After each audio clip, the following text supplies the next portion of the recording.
Students, कैसे हैं आप लोग। आशा करती हूँ कि आप लोग अपने अपने घर में स्वस्थ होंगे, सुरक्षित होंगे।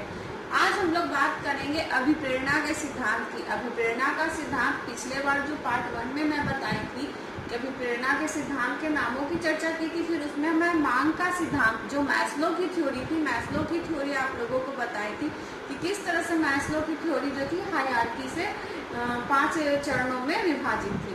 आज हम लोग बात करेंगे मूल प्रवृत्ति का सिद्धांत जो अभिप्रेरणा का है उसके बारे में। तो अब मूल प्रवृत्ति का क्या सिद्धांत है उसकी चर्चा करने से पहले उसमें जो छोटी छोटी बारीकियां हैं, यानी कि छोटी छोटी लेकिन मोटी मोटी बातों की ओर हम ध्यान देते हैं। फर्स्ट, मूल प्रवृत्ति सिद्धांत के जन्मदाता माने जाते हैं विलियम मैकडूगल। पहला प्रश्न हमारा आता है कि मूल प्रवृत्ति सिद्धांत के जन्मदाता कौन थे, तो विलियम मैकडूगल जो 1908 में दिए थे। मूल प्रवृत्ति सिद्धांत को विलियम मैकडूगल जो दिए थे वो मन ऊर्जा मनोवैज्ञानिक के भी जन्मदाता माने जाते हैं। जिस तरह की मैं पिछले क्लास में बताई थी कि मैस्लो जो थे वो मानवतावादी मनोवैज्ञानिक के रूप में जाने जाते थे, इसी तरह मैकडूगल जो थे वो मन ऊर्जा मनोवैज्ञानिक के रूप में माने जाते थे। मन ऊर्जा मनोवैज्ञानिक जो थे, तो जैसे कि मन ऊर्जा मनोवैज्ञानिक को हम लोग कहते हैं हार्मिक साइकोलॉजी। तो हार्मिक जो शब्द है वो ग्रीक शब्द हॉर्न से निकला था, जिसका अर्थ ही होता है प्रेरणा देना।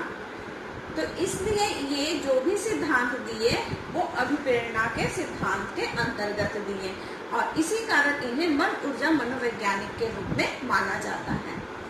फिर उसके बाद हमारा थर्ड पॉइंट है कि जो मूल प्रवृत्ति क्या है। तो किसी भी विशेष परिस्थिति में जो एक मनुष्य या जीवित प्राणी कोई एक विशेष व्यवहार करता है वही हमारा मूल प्रवृत्ति कहलाता है।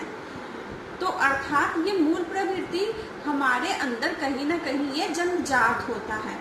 अब जैसे कि विशेष परिस्थिति की बात हो रही है तो भूख लगना एक विशेष परिस्थिति के बहुत ही जोरों से मुझे भूख लगी है, तो एक मनुष्य जो है या कोई भी जीवित प्राणी कोई विशेष व्यवहार करता है। तो जन्म लिया बच्चा क्या करता है, भूख लगने पर रोता है, तो ये उसका जन्मजात व्यवहार हुआ, एक संवेग हुआ। तो और जैसे जैसे मनुष्य बड़ा होने लगता है तो वही मूल प्रवृत्ति में उसका व्यवहार, विशेष व्यवहार परिवर्तित होने लगता है। फिर वो एहसास करने लगता है, फिर उसे वो शब्दों के द्वारा व्यक्त करने लगता है कि मुझे भूख लगी है, क्रिया के माध्यम से वो व्यक्त करने लगता है कि मुझे भूख लगी है। तो यही हुआ मूल प्रवृत्ति कि किसी भी विशेष परिस्थिति में कोई भी जीवित प्राणी जो एक विशेष तरह का व्यवहार करता है वो हमारा मूल प्रवृत्ति कहलाया। और जो भी मूल प्रवृत्ति में जो हम व्यवहार करते हैं तो वो व्यवहार करने पर हम अपना एक संवेग दिखाते हैं, इमोशन को दिखाते हैं, तो वो इमोशन से जुड़ा हुआ होता है। यानी कि प्रत्येक मूल प्रवृत्ति कहीं ना कहीं एक संवेग के माध्यम से जुड़ा होता है। जैसे कि संवेग क्या होता है, तो हंसना, रोना, चिल्लाना, गुस्सा करना, भय, डर, क्रोध, ये सब हमारा संवेग होता है। तो वैसा कभी भी अगर कोई विशेष परिस्थिति आता है तो उसके अनुसार जो हम अपना भाव व्यक्त कर देते हैं, संवेग को दिखा देते हैं, तो वो हो गया संवेग। फिर उसके बाद मूल प्रवृत्ति शब्द, विलियम मैकडूगल जो थे वो तो मूल प्रवृत्ति सिद्धांत को दिए, लेकिन सबसे पहले मूल प्रवृत्ति एक मानव व्यवहार के रूप में दर्शाने का काम किए विलियम जेम्स। कौन किए, तो विलियम जेम्स। तो यहाँ हमारा दो प्रश्न बनता है कि मूल प्रवृत्ति सिद्धांत को कौन दिए, तो मैकडूगल दिए। मूल प्रवृत्ति शब्द का प्रतिपादन सर्वप्रथम कौन किए, तो विलियम जेम्स किए। मैकडूगल जो थे 14 मुख्य मूल प्रवृत्ति की बात किए थे कि प्रत्येक जीवित प्राणी मनुष्यों में 14 मूल प्रवृत्ति होती है। अगर 14 मूल प्रवृत्ति है तो 14 हमारा मुख्य संवेग भी होगा। इसके अलावा भी कई और मूल प्रवृत्तियां होती हैं, लेकिन 14 जो मुख्य होती हैं। और प्रत्येक मूल प्रवृत्ति क्या है, संवेगात्मक रूप से एक दूसरा से जुड़ा हुआ है। जैसा कि मैं अभी आप लोगों को बताई कि कोई ऐसा मूल प्रवृत्ति होता है, उसके अनुसार जो हम एक अपना एक संवेग दिखाते, जो भाव दिखाते हैं, वो अर्थात हर एक मूल प्रवृत्ति एक संवेग के माध्यम से जुड़ा हुआ होता है। और ये जो मूल प्रवृत्तियां जो होती हैं, जो संवेग के माध्यम से जुड़ा होता है, ये तीन पक्ष के साथ एक दूसरे से जुड़ा हुआ होता है। पहले हम संज्ञान करते हैं, यानी कि जानते हैं, फिर उसके बाद भाव महसूस करते हैं, फील करते हैं, फिर उसके बाद डूइंग करते हैं, चेष्टा करते हैं। अब जैसे कि यहाँ बात किया जाए कि किसी व्यक्ति को भूख लगी है, तो वो पहले संज्ञान करेगा, किसी से सुगंधित खाने का वो महक खुशबू के द्वारा या अपने आप कुछ फीलिंग, कुछ वैसा उसके अंदर मन मस्तिष्क में एक इंडिकेट काम करेगा कि हाँ मुझे भूख लगी है। तो वो एक संज्ञान हो गया कि वो जान गया कि हाँ कि मुझे भूख लगी है। अब उस भूख को वो जाना, तो अब वो भाव देगा, महसूस करेगा कि अब क्या करना है, खाना है, कुछ स्वादिष्ट खाना खाना है, उसके लिए क्रिया करेगा, क्रियात्मक के तरफ जाएगा, क्रिया करेगा, कुछ वैसा पकाएगा या खाने के लिए कहीं बाहर जाएगा या कुछ मंगवाएगा, वो तो क्रियात्मक पक्ष की ओर गया। अब वो क्रियात्मक पक्ष की ओर गया, तो फिर उसके बाद वो क्रियात्मक पक्ष की ओर गया, तो जब वो लक्ष्य की ओर जा रहा है, क्रिया कर रहा है, तो जब वो क्रिया किया तो खाना तैयार हो गया। तो खाना तैयार होकर जब वो खाना खा लेता है, तब उसे एक तृप्ति हो जाती है, उसका भूख समाप्त हो जाता है, संवेग समाप्त हो जाता है। तो कहीं ना कहीं ये भावात्मक रूप से जुड़ा हुआ है कि करने के बाद हम भावात्मक रूप से महसूस करें कि हाँ अब मेरा भूख क्या है, मिट चुका है। तो यहाँ पर क्या निकल के आया कि अभिप्रेरणा का जो मूल प्रवृत्ति का सिद्धांत मैकडूगल जो दिए थे, उन्होंने तीन पक्ष को ध्यान में रखते हुए बताए थे कि पहले संज्ञानात्मक रूप से पहलू होता है, फिर उसके बाद क्रियात्मक पहलू होता है, फिर उसके बाद भावात्मक पहलू होता है। अब ये 14 मूल प्रवृत्ति क्या क्या हैं, अब उसके बारे में हम चर्चा करते हैं। अब यहाँ मैं 14 मूल प्रवृत्ति, आप देख रहे होंगे कि 14 मूल प्रवृत्ति है और 14 संवेग की बात हो रही है। तो पहला हमारा आता है पलायन। तो पलायन तो किस संवेग से जुड़ा हुआ है, भय यानी कि डर। तो अब मान लीजिए कि हमारे आसपास के क्षेत्र में अचानक भूकंप आ जाती है, तो भूकंप आ जाता है और वो लगातार 3 से 4 दिन तक लगातार आते रहता है, तो कहीं ना कहीं हमारे अंदर एक भय उत्पन्न हो जाता है कि अगर मैं यहाँ हूँ तो मैं सुरक्षित नहीं हूँ, तो मैं पलायन करूँगी, इस स्थान को छोड़कर दूसरे स्थान की ओर जाऊंगी, या बाढ़ आ जाए या बार बार वहाँ कोई प्राकृतिक आपदा आ जा रही है। जैसे अभी फॉर एग्जाम्पल कोरोना की बात की जाए, तो जो ये पलायन लोग करके प्रवासी है, हमारे जो श्रमिक लोग बाहर से आ रहे हैं, तो वो पलायन कर रहे हैं। तो किस संवेग के कारण, भय के कारण कर रहे हैं कि अगर मैं यहाँ रहा तो मैं नहीं बच पाऊंगा, लेकिन मैं अपने घर चला जाता हूँ तो मैं सुरक्षित रहूंगा। तो ये हो गया कि हमारा मूल प्रवृत्ति क्या हो गया, पलायन, और वो किस संवेग से जुड़ा हुआ है, भय के साथ जुड़ा हुआ है। और इस मूल प्रवृत्ति को करने में हम 3 एस्पेक्ट्स को देखें, कॉग्निटिव को देखें, जाने कि क्या है, फिर उसके बाद क्रिया किए, फिर उसके बाद उस भाव को दोहराएं। अब दूसरा हमारा आता है निवृत्ति। निवृत्ति जो होता है वो किससे जुड़ा हुआ है, घृणा से। कि हमें मतलब कि अगर मान लीजिए कि हमारा मूल प्रवृत्ति निवृत्ति है और घृणा, तो घृणा जो हमारा संवेग है उसके लिए मान लीजिए कि छुटकारा पाना, किसी जैसे कि मुझे नफरत है, किसी व्यक्ति को देखकर मुझे बहुत ज़्यादा गुस्सा आता है, नफरत है, मैं उन्हें देखना नहीं चाहती, या हो सकता है कि किसी जीव जंतु को देखकर मुझे घृणा आती है, घिन आती है, जैसे छिपकली हो गया, सांप हो गया, कुछ वैसा चीज विषय वस्तु भी देखकर अगर हमारे अंदर घृणा उत्पन्न हो रहा है, तो मैं उसके लिए क्या करूँगी, निवृत्ति करूँगी, उससे भागूंगी, उससे छुटकारा पाना चाहूँगी, या तो उस स्थान से हट जाऊँगी या उसे वहाँ से हटा दूँगी, भगा दूँगी। तो ये भी हमारा 3 पक्ष पे मजबूत रहेगा, संज्ञान, क्रिया और भाव। अब थर्ड हमारा आता है शरणागति। शरणागति यानी अपील। तो अपील के लिए हमारा भाव क्या है? विषाद यानी संकट।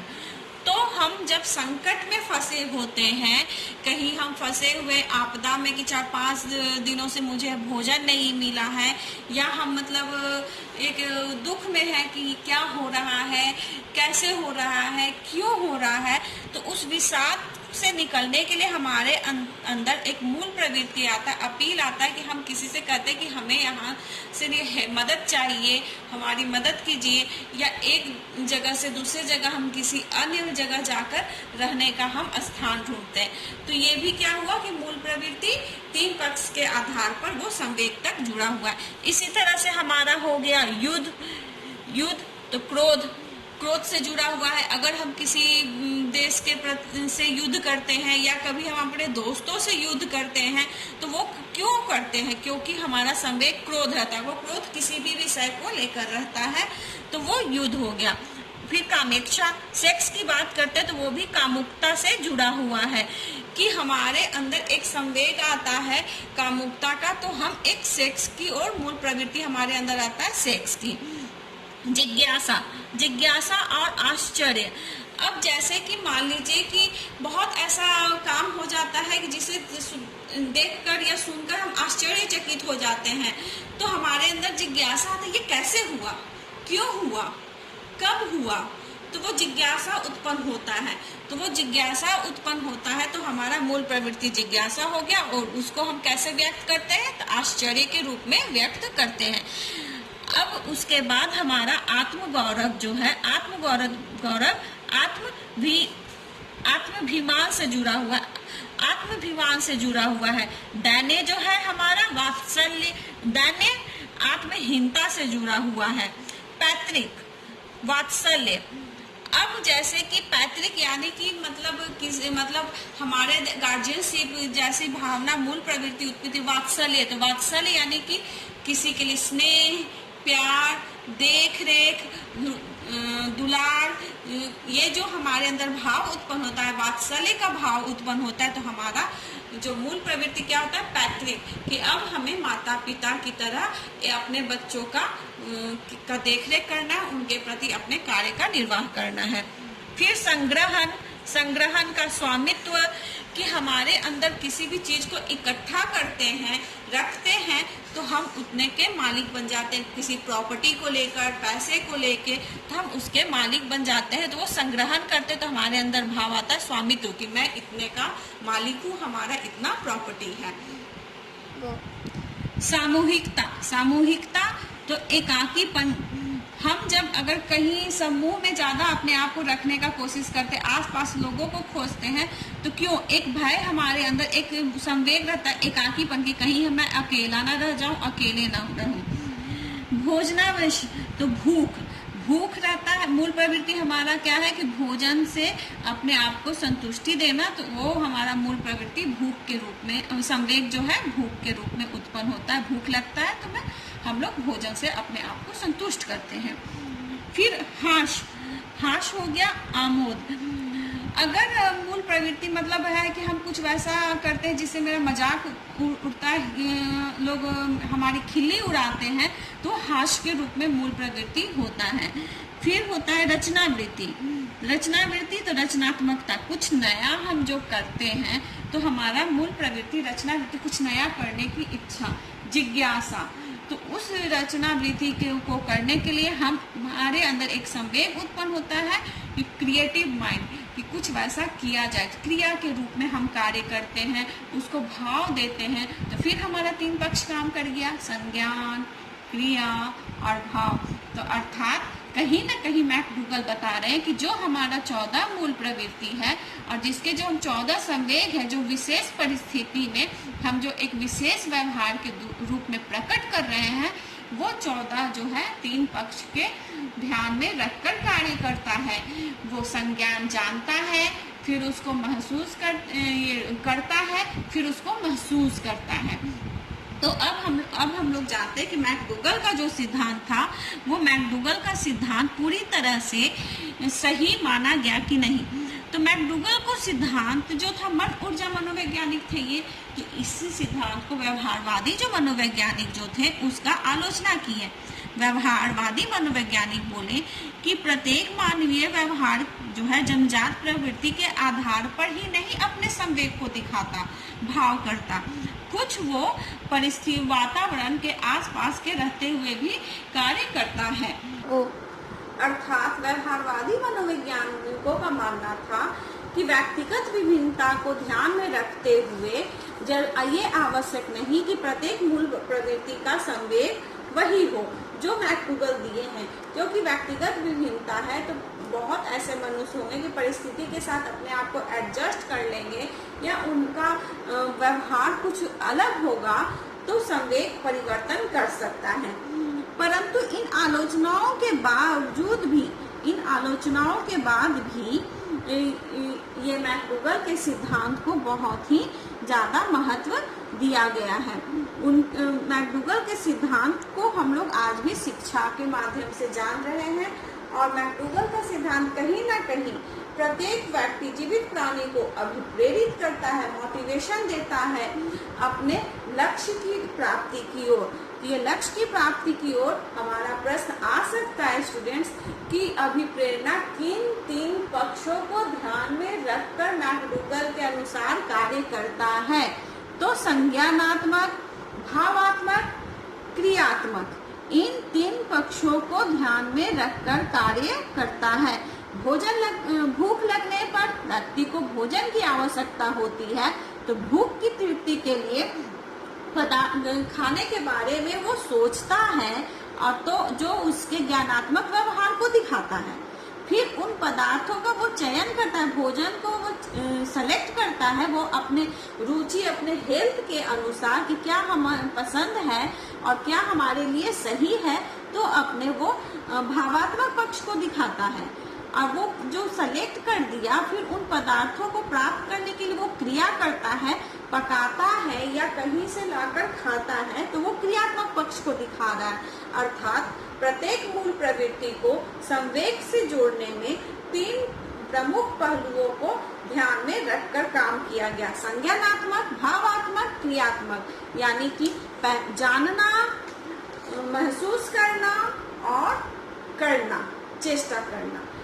आशा करती हूँ कि ये आप लोगों को मैकडूगल का जो दिया हुआ अभिप्रेरणा का मूल प्रवृत्ति सिद्धांत है पसंद आया होगा। अगर आप लोगों को पसंद आए तो लाइक कीजिए, सब्सक्राइब कीजिए और किसी तरह का आप लोगों को कमेंट करना या कुछ भी सवाल करना है तो कमेंट बॉक्स में आप लिख सकते हैं। Thank you.